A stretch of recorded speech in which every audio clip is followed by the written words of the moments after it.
আসসালামু আলাইকুম। আলহামদুলিল্লাহ নামাজ পড়ে যাচ্ছি রুমেতে।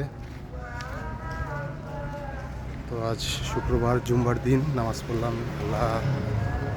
আল্লাহ তাআলা অনেক কাজের মাঝে নামাজ পড়ার তৌফিক দান করছেন। আল্লাহ সুযোগ করে দিয়েছে, আল্লাহর কাছে লাখ লাখ শুকরিয়া। আর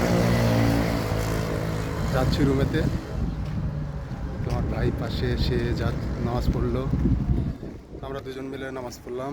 এখন যাচ্ছি রুমে। অনেক বাতাস, হয়তো বা কথা শোনা যাচ্ছে না।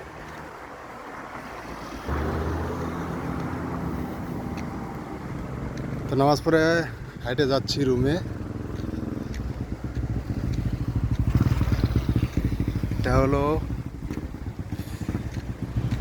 এটার জায়গার নাম হলো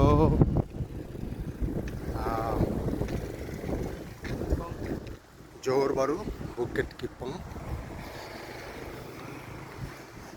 এখানে কত সুন্দর পাহাড়, উঁচু পাহাড়। আমাদের রুম প্রায় 2 কিলোমিটার ফাঁকে। তো এত দূরে চলে আসি নামাজ পড়ার জন্যে, কারণ পাশে মসজিদ নাই। তখন হাঁটি হাঁটি পা পা করে যাচ্ছি রুমেতে। তো অনেক মালাই আছে এদেশের নাগরিক যারা, তারা নামাজ পড়তে যায়।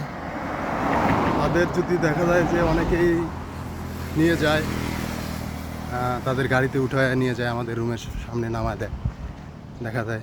তো আমরা হাঁটছি, দেখি কেউ আমাদের নিয়ে যায় নাকি। আর এই জায়গায় এমন একটা ব্যয়বেগের জায়গা যেখানে বাস চলাচল করে, কিন্তু অনেক মানে ব্যয়বেগের টাইম নেই। যে সময় বাস যায় ওই সময় দেখা যায় যে আমাদের নামাজ আমরা পড়া শুরু করি, ওই সময় যায়, বাস চলে যায়।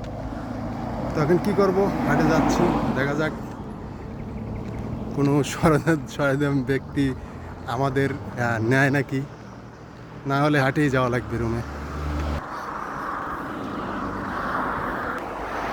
তো সবাই ভালো থাকুন, সুস্থ থাকুন। আজকের ব্লগ ভিডিও এখানেই। আল্লাহ হাফেজ।